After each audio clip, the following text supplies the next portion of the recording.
Assalamualaikum warahmatullahi wabarakatuh. Perkenalkan, nama saya Nurul Basira dari Fakultas Ilmu Keolahragaan dan Kesehatan dari program studi angkatan 2022. Di sini saya akan menjelaskan tentang patofisiologi diabetes mellitus. Diabetes mellitus didefinisikan sebagai suatu penyakit atau gangguan metabolisme kronis dengan multi etiologi yang ditandai dengan tingginya kadar gula darah disertai dengan gangguan metabolisme karbohidrat, lipid, dan protein sebagai akibat infusiensi fungsi insulin. Secara umum penyakit diabetes mellitus terjadi akibat gaya hidup tidak sehat yang menyebabkan akumulasi penumpukannya kadar gula dalam darah yang berada di atas ambang normal yang bersifat kronis dan jangka panjang. Patofisiologi diabetes mellitus. Diabetes tipe 1, pada diabetes tipe 1 terdapat ketidakmampuan untuk menghasilkan insulin karena sel-sel beta pankreas telah dihancurkan oleh proses autoimun. Hiperglikemi puasa terjadi akibat produksi glukosa yang tidak terukur oleh hati. Di samping itu, glukosa yang berasal dari makanan tidak dapat disimpan dalam hati meskipun tetap berada dalam darah dan menimbulkan hiperglikemia postprandial atau sesudah makan.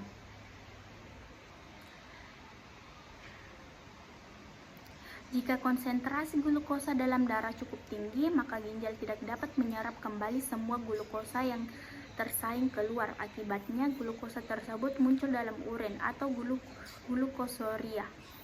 Ketika glukosa yang berlebihan diekskresikan ke dalam urin, ekskresi ini akan disertai pengeluaran cairan dan elektrolit yang berlebihan. Keadaan ini dinamakan diuresis osmotik. Sebagai akibat dari kehilangan cairan berlebihan, pasien akan mengalami peningkatan dalam berkemih dan rasa haus. Defisiensi insulin akan mengganggu metabolisme protein dan lemak yang menyebabkan penurunan berat badan. Pasien dapat mengalami peningkatan selera makan akibat penurunannya simpanan kalori. Gejala lainnya mencakup kelelahan dan kelemahan.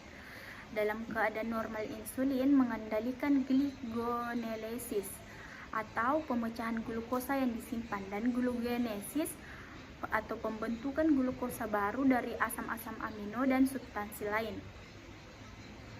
Namun pada penderita defisiensi insulin, proses ini akan terjadi tanpa hambatan dan lebih lanjut akan turut menimbulkan hiperglikemia. Di samping itu, akan terjadi pemecahan lemak yang mengakibatkan peningkatan produksi badan keton yang merupakan produk samping pemecahan lemak. Badan keton merupakan asam yang mengganggu keseimbangan asam basah tubuh apabila jumlahnya berlebihan. Ketosidosis yang diakibatnya dapat menyebabkan tanda-tanda dan gejala seperti nyeri, abdomen, mual, muntah, hiperventilasi, napas berbau, aseton, dan bila tidak ditangani akan menimbulkan perubahan kesadaran, koma, bahkan kematian. Pemberian insulin bersama cairan dan elektrolit sesuai kebutuhan lemak memperbaiki dengan cepat kelainan metabolik tersebut dan mengatasi gejala hiperglikemia serta ketoasidosis.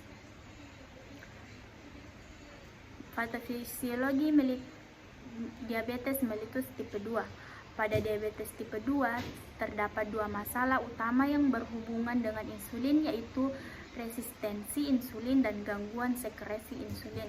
Normalnya insulin akan terikat dengan reseptor khusus pada permukaan sel. Sebagai akibat terikatnya insulin dengan reseptor tersebut, terjadi suatu rangkaian reaksi dalam metabolisme glukosa di dalam sel. Resistensi insulin pada diabetes tipe 2 disertai dengan penurunan reaksi intrasel ini. Dengan demikian, insulin menjadi tidak efektif untuk menstimulasi pengambilan glukosa oleh jaringan. Untuk mengatasi resistensi insulin dan untuk mencegah terbentuknya glukosa dalam darah, harus dapat peningkatan jumlah insulin yang disekresikan.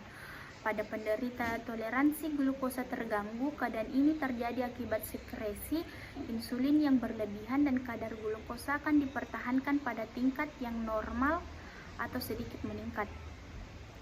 Namun demikian, jika sel-sel betah tidak mampu mengimbangi peningkatan kebutuhan akan insulin, maka kadar glukosa akan meningkat dan terjadi diabetes tipe 2. Meskipun terjadi gangguan sekresi insulin yang merupakan ciri khas diabetes mellitus tipe 2, namun masih terdapat insulin dengan jumlah yang adekuat untuk mencegah pemecahan lemak dan produksi badan keton yang menyertainya. Karena itu, ketosidiasi diabetik tidak terjadi pada diabetes tipe 2. Meskipun demikian, diabetes tipe 2 yang tidak akan terkontrol dapat menimbulkan masalah akut lainnya yang dinamakan sindrom hiperglikemik hipersmoler non-ketoik. Diabetes tipe 2 dapat berjalan tanpa terdeteksi.